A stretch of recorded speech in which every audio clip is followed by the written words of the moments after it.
last October, after Carriol's Oh, we'll have to 14-year campaign, patch those Buffalo's together. mayor signed a law that would require Buffalo police to intervene if a fellow officer is using excessive force or face consequences. It's called Carriol's Law. Carriol, good to speak with you again. Thank you. It's also good to speak to you. Well, and we want to start for context with people who don't know the story, with what happened in 2006. I'm going to synopsize, forgive me, it'll be simple, but you and a fellow officer were flagged down, a couple was fighting, the wife said the husband was trying to steal a check. It immediately escalated, there were other officers there. In the house, pepper spray by the police was used. You helped push the suspect, David Neil Mack, outside of the house. There were officers then in the driveway trying to restrain him, and you saw one officer, Greg Kwiatkowski, put him in a chokehold. What did you do? I yelled to him. I said, Greg, you're choking him, thinking whatever happened inside of the house, he was still upset about. So I thought by me yelling to him, that would bring him back to reality and he would realize that, everything was under control. But he didn't listen. So I grabbed his arm from around Neil Mack's neck, and today Neil Mack lives. Neil Mack was the suspect. Well, Neil Mack lives. You grabbed a fellow officer's arm, and is it true, as witnesses say, that escalated into a fist fight, that you guys were actually exchanging punches in the driveway? Yeah, so when I grabbed his arm from around Neil Mack's neck, he came up. He was in a crouched position. He came up and punched me in the face. So once he punched me in the face, then I got ready to try to defend myself, and two officers got in between us, and two officers pulled me back. Okay, so this goes to, Carriol, how hard it is to intervene. I want to pick up on that, but it goes to arbitration. You were found guilty. You were offered a suspension, which you refused. That's why you were fired. What were you found guilty of? He basically said I tried to stop the arrest. There were two incidents, one inside the house and one outside the house. Outside is when he was choking him. That's what I interfered with. But I had a duty to interfere with it. Well, yeah, so let's talk about that, because the mayor of Buffalo now says that Carriol's Law, named after you, something you fought for years, mandates officers stop others from excessive force. And it just codifies the requirement that already exists. It's called a duty to intervene. So even though you had a duty to intervene as an officer in 2006, when you did, it won you a punch in the face and you lost your job. That just tells us, even if there are laws, even if there are codes, there's another code that seems to override it. You, more than anybody, know how hard this will be for officers to do. Talk about that. Well, I think that the climate is changing now, but crossing that blue wall is difficult because it's been like that for so long. But with the George Floyd case, with the Carriol's Law, I think the climate will definitely change because officers will have a duty to intervene. So it won't just be a policy, it will be a law. But then some officers might ask, well, is that fair? Because this then puts the onus on the officers who are standing by. Let's say they're rookies. Does this mean that those officers who don't intervene and stop a chokehold or stop something they think is excessive force, then they're the ones who are held responsible? Absolutely. That's called accountability.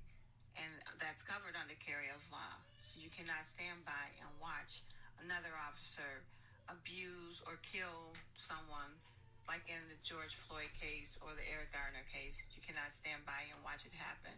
And is there also a concern that only officers can know the stress that they're under? You know, that thinking that it's a tough job, and that sorry for the baby. An officer would give a fellow officer a little bit of a break because they know about that stress? If a suspect is in handcuffs, that lessens the threat. Then if you have several officers there, the threat is minimized. So to have to beat on a handcuffed suspect when you have help there, that goes beyond common sense. Yeah. What would you say to the officers who worry about, being a pariah? I would say I would rather be an outcast not in jail than an outcast in jail. The fellow who did the chokehold, did he go to jail? Yeah, he did, but not for that. He continued to do it because he felt that he can keep getting away with it. And he eventually went to jail when he slammed the heads of 4 teens on a police car. Before that, he had choked another officer. He fought another officer. So he did several things in between the time and before the incident with me. You're saying if you really love your fellow officer, the best thing you can do is stop them, and you may keep them from going to jail. What was it like for you, Carriol, to watch the George Floyd videotape? It was very upsetting to watch a man die. So it's like trauma over and over again, like lynchings, not a lynching from a tree. But when I see the pictures of a lynching and you see a mob around them and they're taking pictures with the body, I think that's really deplorable. Was there a part of you who wanted to jump in and stop it? Would you have jumped in and stopped it? I most certainly would have. And by the way, what are you hearing? I mean, you were threatened for a long time with your campaign. What are you hearing now from police? Do you get support? I've gotten a lot of support, actually, throughout the country, especially now that a lot of the officers are retired. They're more willing to speak out. So I want officers to know that we are out here and we are working on laws to protect good officers. And you can go to carriolslaw.com to get more information of how you can have Carriol's Law passed in your state. We would like to make it a national law. That's former Buffalo police officer Carriol Horn. Carriol, thank you so much. And thank you.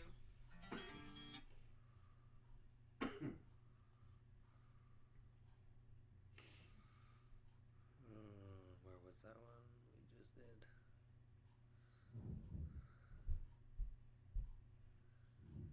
This one. What?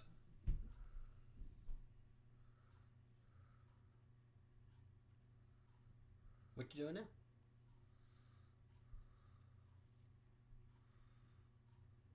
Wonder if it will let me. Yeah, there it is. Resume. Yeah, so we're gonna, I guess, apologize. All right, so I guess never mind. Anchor and Apple and everyone, if you want to check out that interview, head on over to Here and Now. Let's see if we can check out what episode it is. See if we can check out what episode it is for you. Oh, I stopped your recording. dude. Sorry about that. This thing is Technical difficulties. It's on NPR Here and Now. yeah. The episode is called "Fired Police Officer Wins Back Her Pension" in Squirrel Week. You can find it on Here and Now. It's an NPR station on WBUR Boston, I do believe. Yeah, go check that out, guys. Me and Devin found it We're to gonna be talk about it now, though. kind of eye-opening, to be truthfully honest. It happened all the way back in, what did she say, 2004? Mm-hmm. And I don't think anyone has heard about it. No one knows about it. And if something was done about it, I think some people would still be alive. Like Eric Gardner, George Floyd. And no, so that whole interview brought up some good points that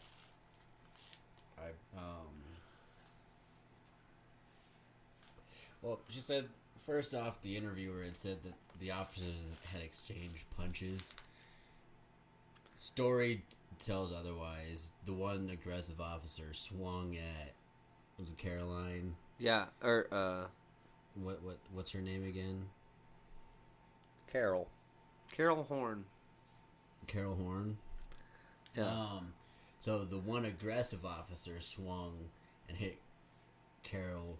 She squared up, ready to throw fisticuffs, but then two other officers intervened and said, "No, not Mind today." you, there is a suspect in the middle of his legs. Mind you, suspect on the ground. He punched her with a suspect in the middle of his legs because she was trying to stop him from choking him, which she did. So She was successful in stopping Yeah, him. God From- damn. stopping him from being choked. And it made me think back to the whole incident and why the whatever Chauvin last name, Derek Chauvin. like why he had his knee on the neck for one. Yeah, and then for 9 minutes. Like, My biggest thing is, why was your knee on the neck? Because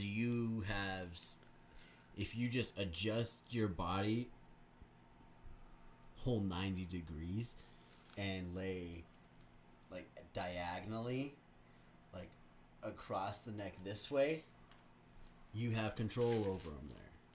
well, and not to mention the same thing she said about there's... And all the bystanders. You have him in handcuffs, He was and you handcuffed. have backup. Yep. There was. Why do you feel the need to be aggressive and sit on his neck or beat on a suspect? He wanted to feel like a man. See, and I don't even think that's what it was. Like, something fucked up was going through Derek Chauvin's head to sit there while all those people were recording him, telling him to get the fuck off of him, and to just sit there. And then he sat there on the video. You can tell he sat there for another fucking minute or two while fucking Floyd, you could tell he was dead. You could tell his body was lifeless. He was Lifeless. unconscious. And then the fucking defense tried to come in with a retired medical doctor that said Floyd most likely died from like cardiac arrest from heart problems, not from being Asphyxiated. pretty much choked out, having someone put their body weight on your neck. So let's go back to Carol in her interview. She said that the officer was he had finally been arrested, Yes, but he wasn't arrested for what for the Carroll incident. for the Carol incident. Yes, But he had a history of being an aggressive police officer. Right?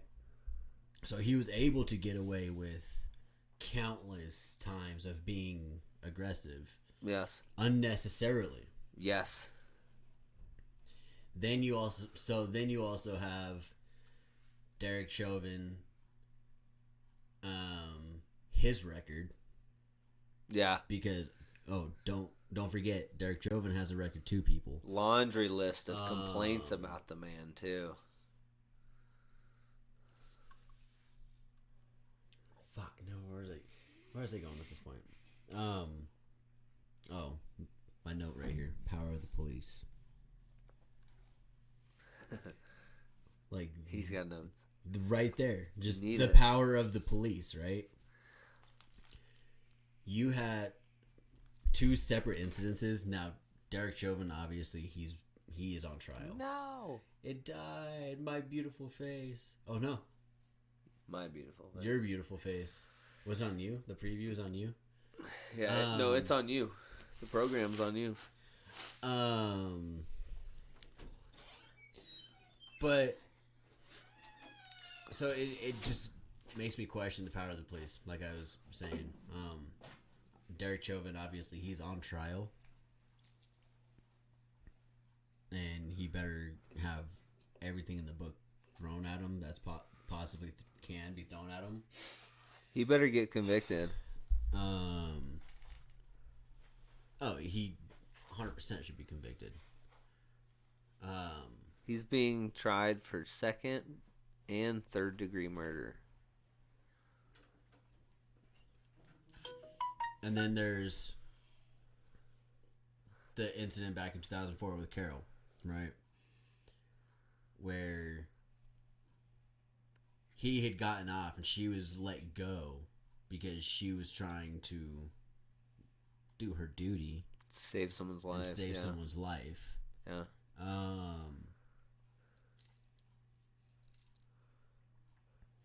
Where's the fairness in the politics there? No doubt. In any of it? Well, and she said, like she said in her interview, it's so hard when you try and cross that blue line or that blue wall. About like, if you try and go to court with like your police department or something, dude, you are going to run into a hailstorm of people you thought you called buddies, called friends and brothers and sisters, just turn their back on you because it's a code. It's a blue code.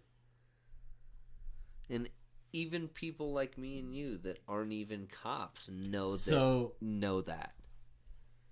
We can just agree that the cops are the mob, or a mob. Well, they were started.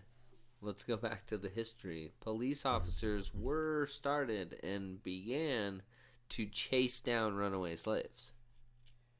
It's when they were established. It's what they were created for.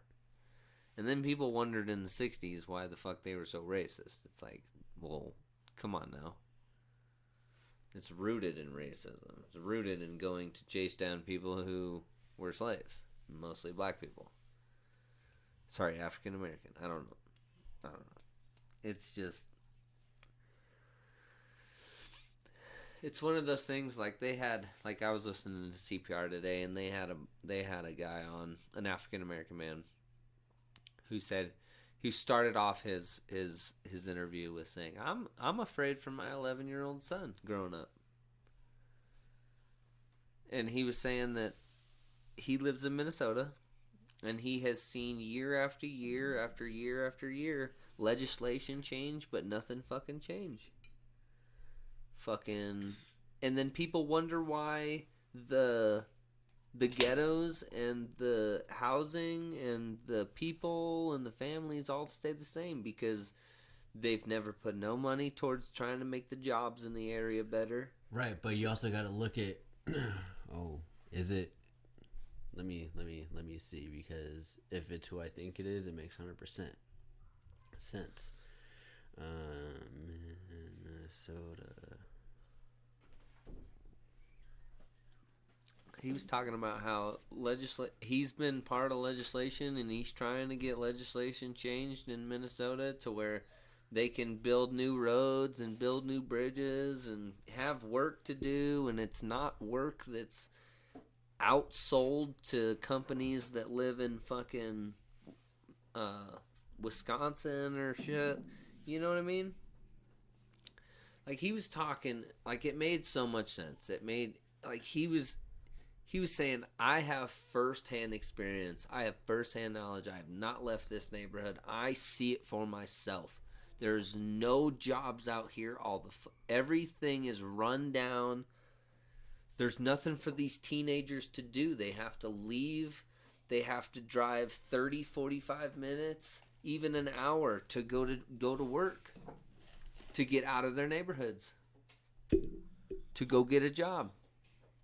And he was saying a lot of people just would rather... He was saying a lot of these teenagers think it's easier to just sell drugs.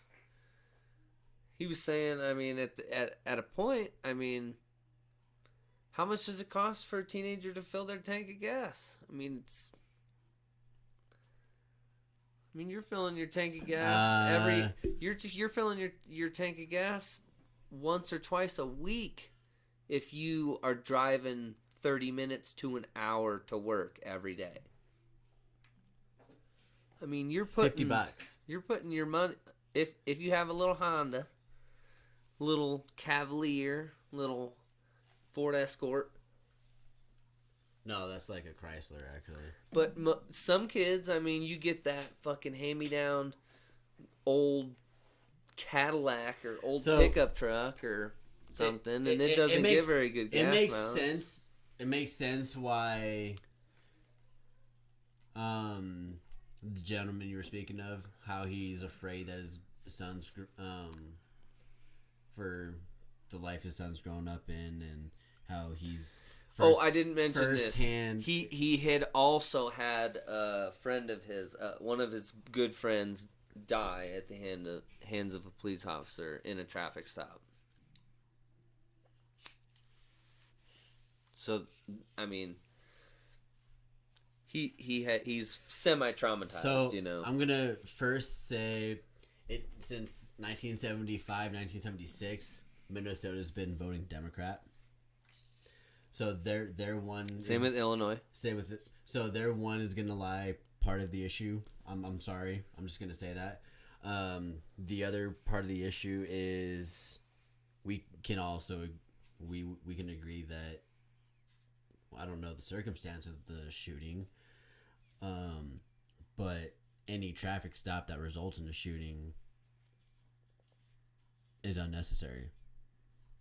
Yeah, absolutely. I mean, that's another thing the guy just talking about. He was saying that these things people are getting pulled over should be secondary things that you notice when they're already pulled over for something they did wrong. He said you shouldn't be pulling people over for a cracked windshield or something hanging in the rearview mirror or fucking expired tags or a taillight. It's good. It just raises Stop the chances. pulling them over for some petty shit. Exactly. That's pretty And much exactly what he was saying. Pull them over if they're doing 10, 15 miles an hour over, or Yeah. if they run that stop sign, if they run that red light. Yeah, some kids doing donuts in the Like- school parking lot. That's who you pull over. No, No, because Devin's the one I was because doing I'm one of those. We're doing it in a controlled environment. Don't- Yeah, school's not in. The fucking Gosh. parking lot's empty. Come on, Popo. You're the one that got me arrested. Oh no, I would. I vouch for you on that. I vouch for you on that. He doesn't. I'm kidding because I never did that here in Colorado. See, most cops, I All my- think, all in my- that situation would pull you over and be like, Oh no, it depends "Please be safe and don't do that anywhere other than right there." on. Oh right. And first of all, and second of all, you're loud, so we're gonna get noise complaints. That or the car guys are gonna get a compliment from the cop. about That the happens car. every that happens every Nice. now and then too. Nice car though. Yeah, nice car, dude. Go get home safe. Don't do that on our streets. But Just keep it in parking lots with no cars. Make sure there's no cars. Yeah, and I think another thing that interview brings up is the fact that a police officer that say he's a rookie or a deputy to a sheriff, how do they tell their upper to stop?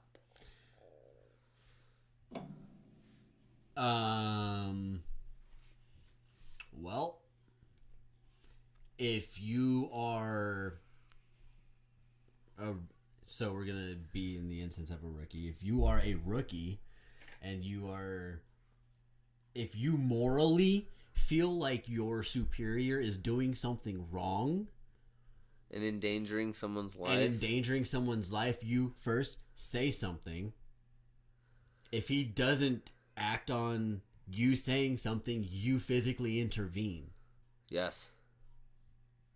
And on that same And note, you then- have to and then understand that, like, homeboy has a gun. So, if someone's mentally unstable and in a fit of rage, I mean, we're all human. Cops aren't different. We're all humans. So, I mean, I just feel like 100%. it is a very touchy time. I mean, I just feel like I like how it's such a family to be police officers. It's such that blue code that I mean,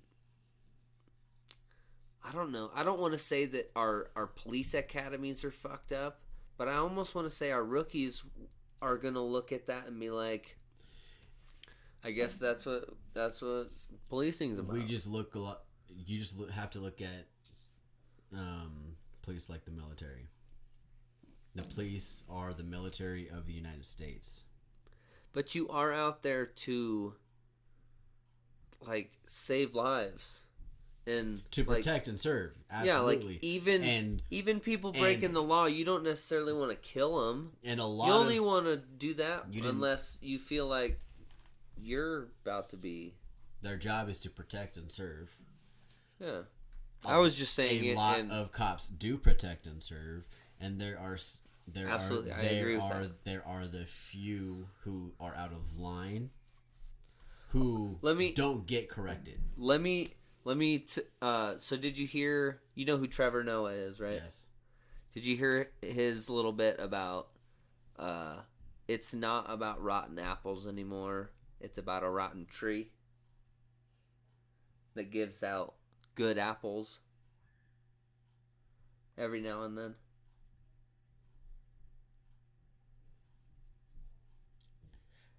Explain. So he's saying that it's not bad apples. He's saying that In regards the system to and system, the in regards to the system, way that they are trained and the lack thereof.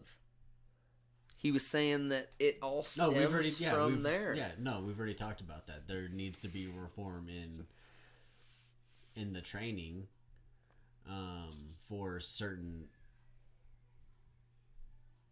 I think we need to start looking hardly into certain police academies and what they teach and what they allow you to graduate with. I can just talk to let's see, San Diego. I don't have really any cop friends. San Diego, Orange County. Oh no, Fresno. He's in Fresno. Maybe Colorado Springs. He's trying out for Colorado Springs. North New Jersey Police. I can go and talk to them. Find out for you. Well, I know a lot of people that are police now. I think that it has come to that time where it's like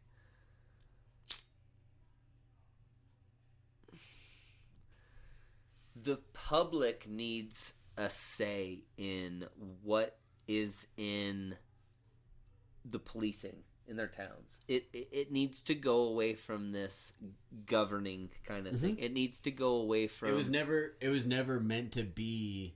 Yeah, it needs to a go. Corporation. No, it needs to go away from this like one size fits all plan that we teach our fucking police officers. I think that the towns can speak for themselves in 200 years of research. The town to know what is good and bad for the town, you know? as little as the town to statewide. Well, it should still be run. nothing- It should and nothing still be bigger. run by. And nothing bigger. It should still be run by mayors. Well, that's what I'm saying.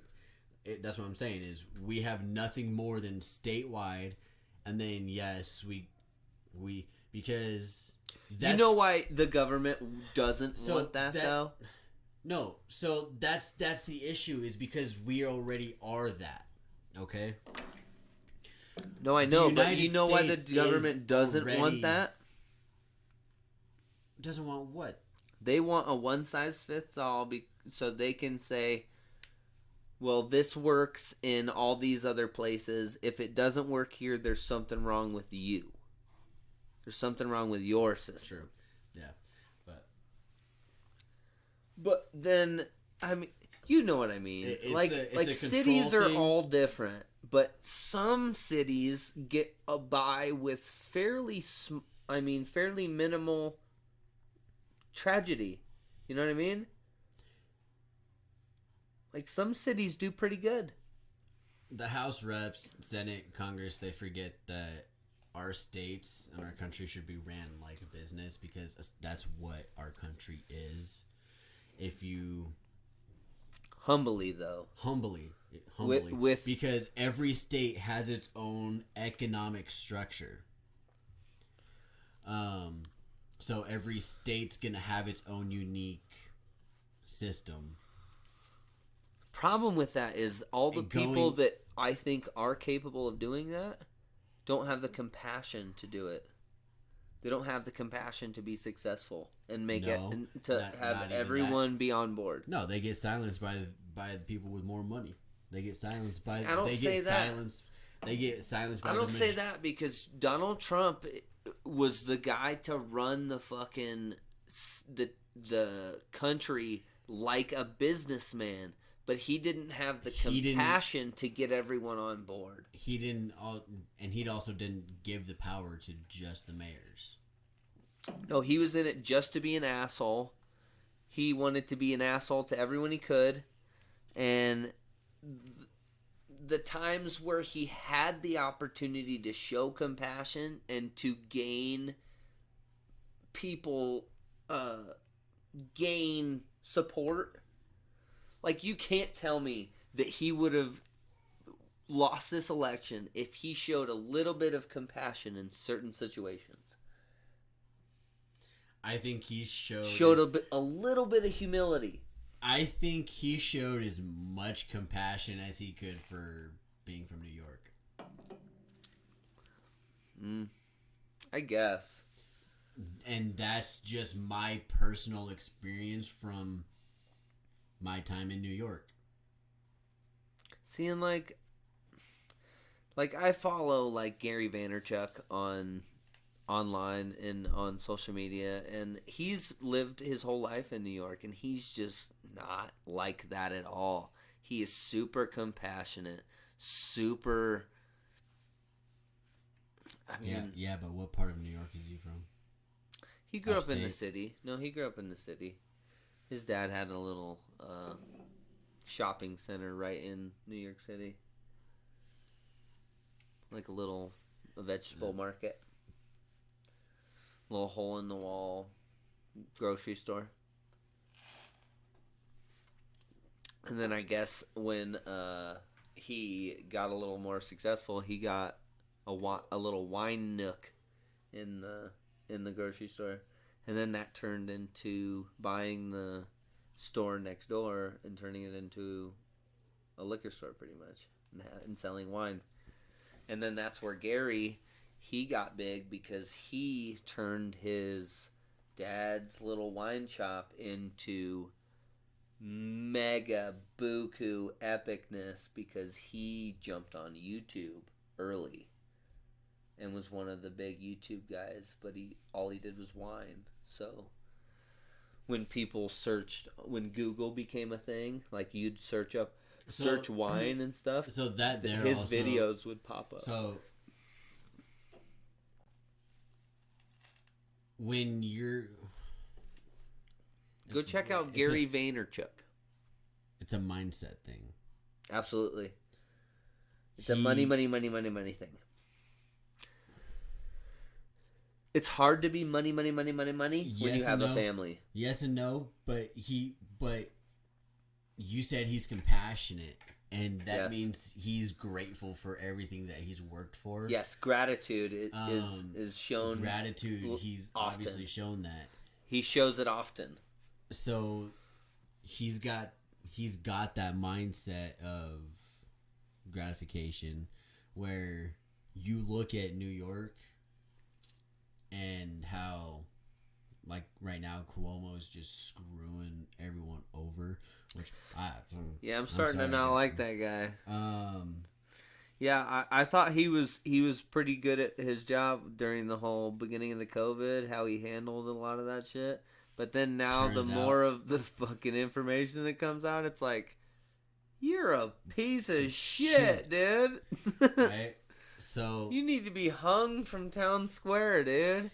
You killed a bunch of old people with your policy. yeah. fucking me, even as a Cuomo. Democrat, looking at So- the Cuomo thing is like, man, come on, what the fuck are You you have- doing? It's just a mindset thing because Did you hear his when excuse you're, though? when you're going through shit. Did you hear his excuse though? He said, "What was I supposed to do?" He said, "What was I supposed to do? Let him die at home?" He said hospitals were overrun. Closest place I could put him to a hospital was a nursing home. It's like, yeah, but you put COVID people in with more elderly people. Yeah. Just like it was nothing. Like it was Just nothing. put COVID patients in with elderly people in a nursing home. And you didn't think that would have negative effects? If you're gonna do that, bring the elderly home to family. The ones that aren't infected. Yeah. Tell them ahead of time, we're going to turn this nursing home into a COVID facility. COVID facility. We're either going to move you or you need to go home. You need, yeah. How fucking hard is that? So It's New York City. There's how many fucking people in New York City? Put grandma on your couch. Motherfucker. Jesus, now she's dead, and now you're sobbing on your couch and like, yeah, grandma's dead. Well, you could have put her on your couch if it weren't for fucking Cuomo. well, Cuomo didn't even give you the option. That's where me and Devin thought up a plan that makes more sense than what he thought of. And how long did that take? Like 2 20 seconds? something like that. I just can't sometimes, man. Dude, I really think that the city liberal logic starts to cloud politicians' head. They spend too much time in Money the hungry. city. No, they spend too much fucking time in the city. They That too. start to get that everyday city logic that doesn't fucking make sense to anyone. Us people that live out where we live, we don't even understand the city life. Why would you want to live where you can't even see outside your fucking, there's skyscraper, apartments. I can't see the mountains. I can't see the my sky. There's no trees. Why would you want to live like that? Like the suburbs, they make sense. I get it. The suburbs make sense. Suburbs are a great place to raise your kids for the most part. It's quiet. Your neighbors are great. Houses are close together, cookie cutter houses. You can throw your neighbor toilet paper from fucking out your window. Yep. You're good. Fucking Good. golden. You can have one lawnmower to every 2 houses. You just go over, borrow it, fill it full of gas. Your neighbor will be fucking just ecstatic you filled his lawnmower full of gas. Yep. Bam. Done. Hell, sometimes the lawn's just small enough that you do both yours and your neighbor's. Yeah, lawn. you just take it. Hey, Mike, I got it. Don't worry, bud. I got it, Mike. You Hey, let me Mike, borrow. Mike, You Mike, let Mike, me Mike. borrow it this week. Mike, I'm coming over for barbecue. You owe me. I cut your lawn. Speaking of barbecue, John and Mom went and got a pit boss. Oh, we're not getting into that. That's slightly off topic. That's slightly off worthy. topic, but Yeah. you No, threw it out there. We're and I about had to say halfway. something. So it's time to throw it into why we named this podcast What's Next. Devin, I want you to honestly tell me. I don't even know how to word this other than saying, like, what does the Republican Party do next? What's next for the Republican Party? Well, for a while, everyone was going gung ho about Trump 2024 or 2020, and then 2024. I don't see it running that way anymore.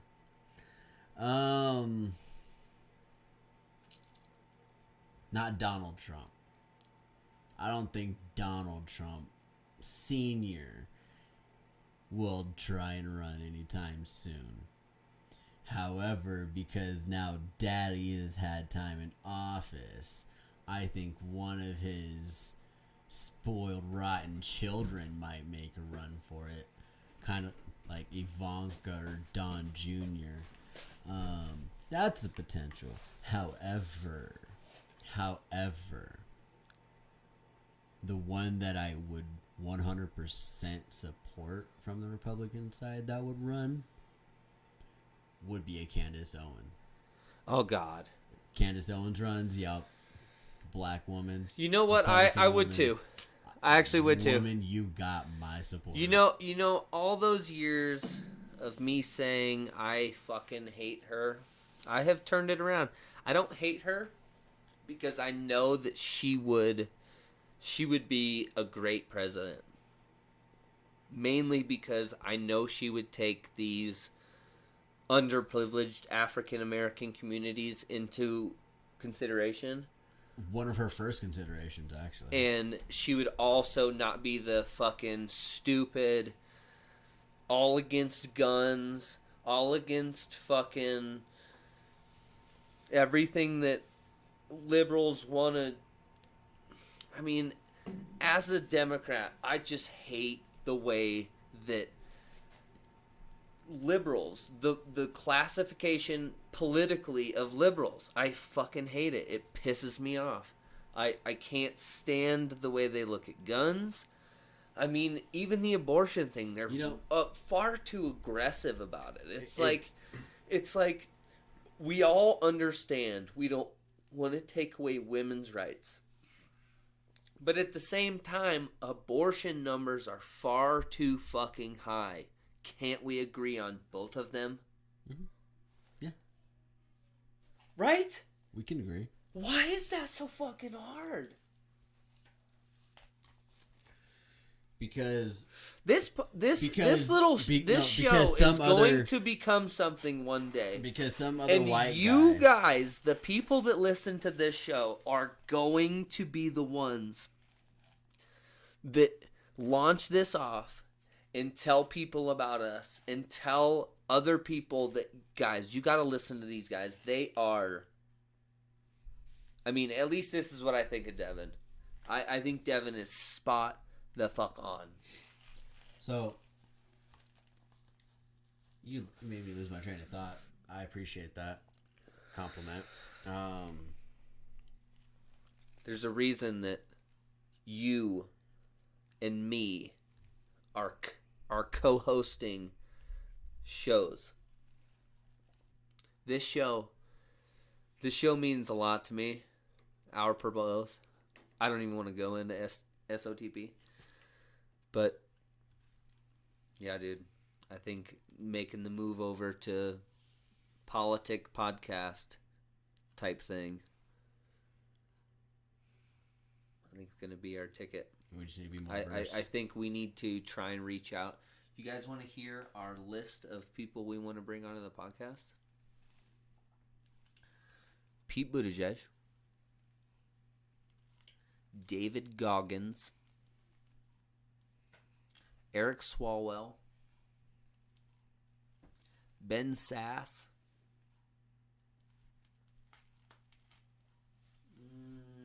and that's it so far. Sounds like a bunch of your. You know what? I would love to bring AOC on this. I would love to bring AOC on this podcast. I would love to talk to her. She would make my day. Because I would want to talk to her like we talk. About like, and I would want to hear her perspective, her numbers, her facts that she knows. You know what I mean? Because you know she's going to come in. She knows. Well, you know she's going to come in with hardcore MSNBC facts. So, skewed facts. Or manipulated numbers Skewed. from... That's what skewed is. No, but like manipulated numbers from like who they interviewed. Like where, yeah, I guess it's still skewed numbers, but... So... What does the Republican Party do as far as Donald Trumpism?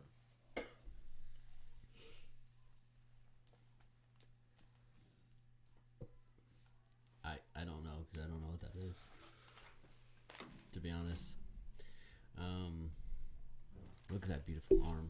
Oh, now I'm not in that. Hey guys. I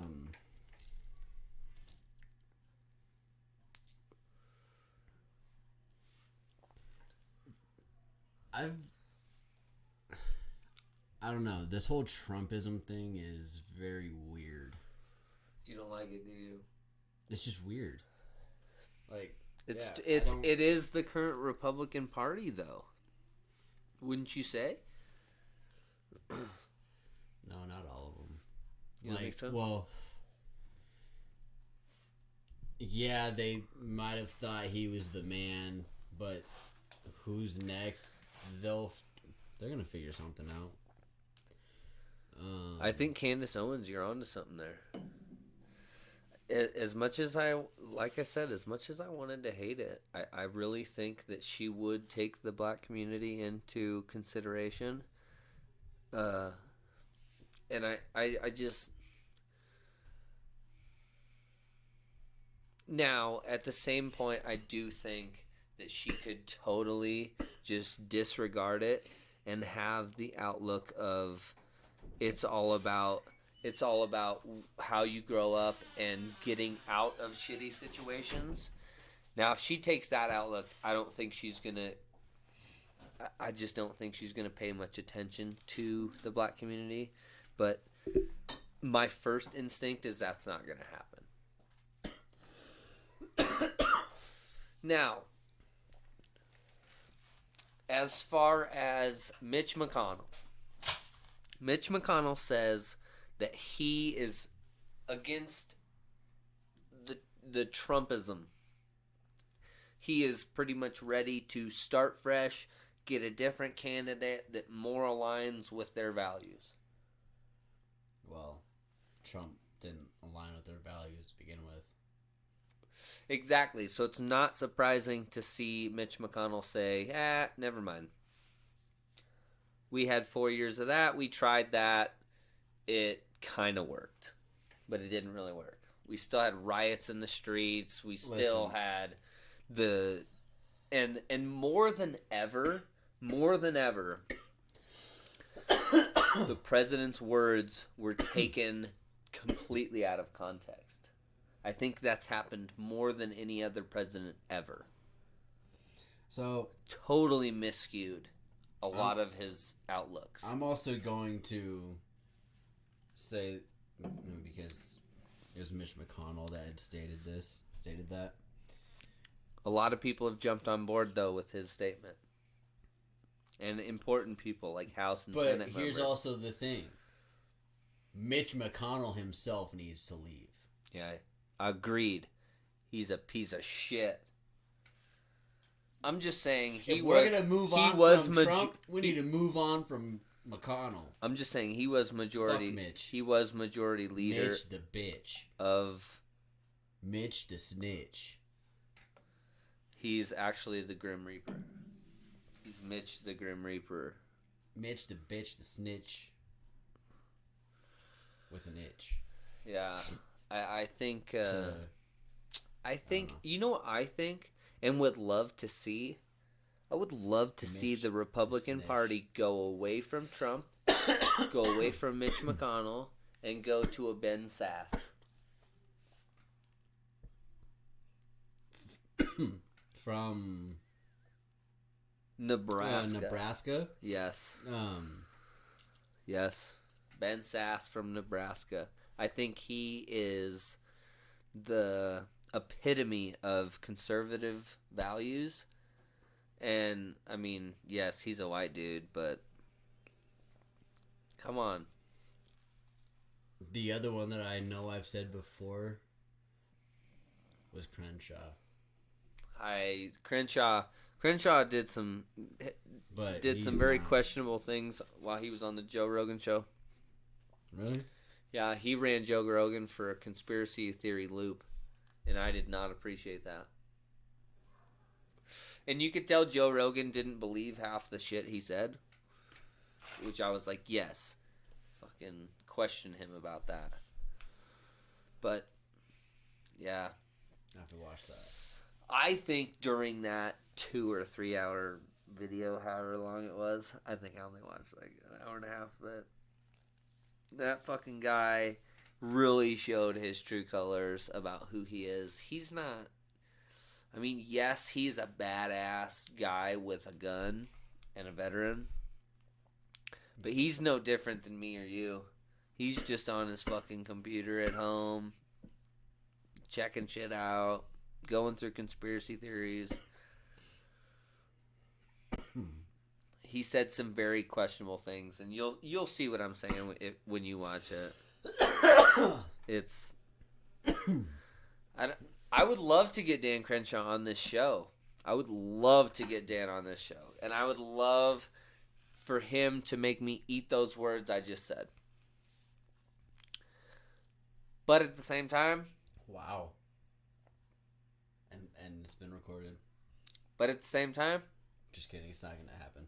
Dan, if you're listening out there, if this ever finds you, I want to talk to you about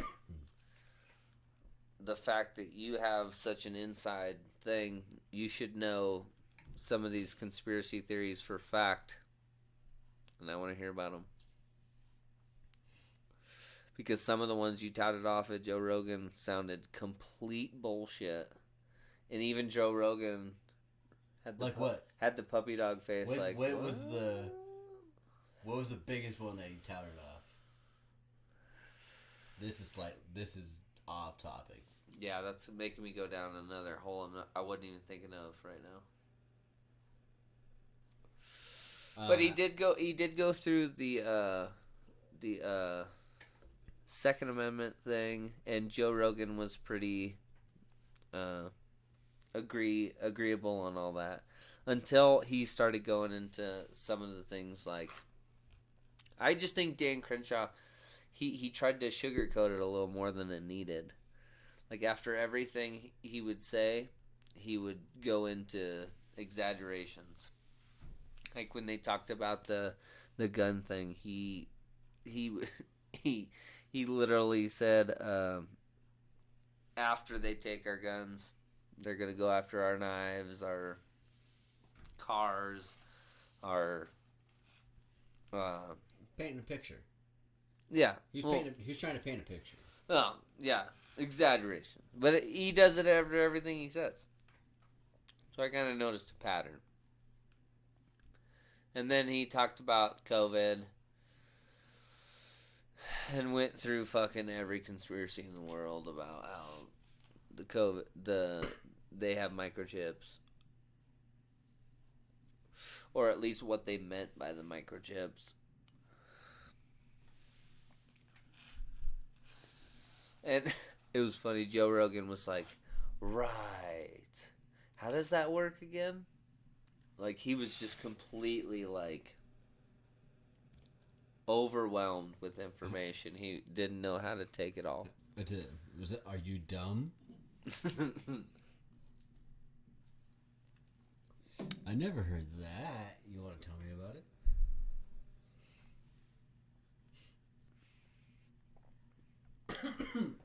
So, I think we have a pretty good picture for anyone who is wondering about where the Republican Party goes from here. I think we painted a pretty good picture. It's going nowhere right now. No, you have 3 options. You have the Candace Owen, the Trump, or the Ben Sass routes. Unfortunately, I'll be damned. I won't even be damned. I'm not even gonna be shocked. It's gonna be more of a numbing kind of thing if Trump actually wins again. Oh my god, yeah. Like, all right, here we go. Yeah. Round 3. Yeah, if Trump is reelected, I think there will be bad things happen. I think at that point, it's just going to be a shit show. A circus. full blown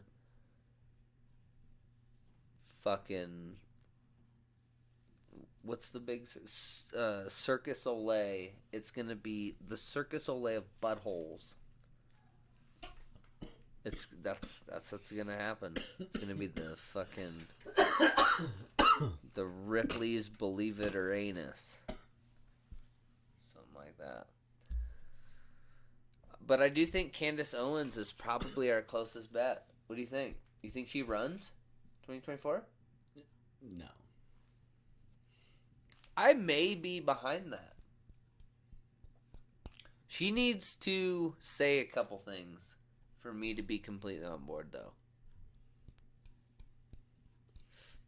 I'd actually be Like shocked. there are if she some makes a run. super neglected neighborhoods and areas that need some attention. And hey, it is just 2021. Biden just got started. His infrastructure bill is massive. And you know who's running his Department of Transportation? My boy Pete. Shout out Pete Buttigieg. If you're listening to this, we want you on this show to talk about infrastructure and transportation. Your infrastructure. Well, I think that about wraps it up. Wraps up number 6. Guys, this has been our Purple Oath. We appreciate you guys coming over and listening to us and So much. giving us comments and giving us love, and yeah, let us know what you think. Make sure you are subscribed to our channel in more than one place so you get our notification when we are live on Twitch. And yeah, we're out of here. We'll tell you about our results on the Republican Party next episode. We're out of here. Devin says bye. That was the results on the Republican Party next time. That was just funny, Blake. I didn't know what to say. There was what? Yeah. Yes. Appreciate you guys being here. Appreciate you guys listening. We out.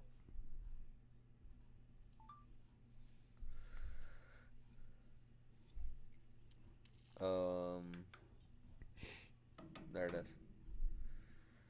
All right, Hey, guys. YouTube, Twitch. Bye, we guys. are fucking out of here. We out. You guys have a good one.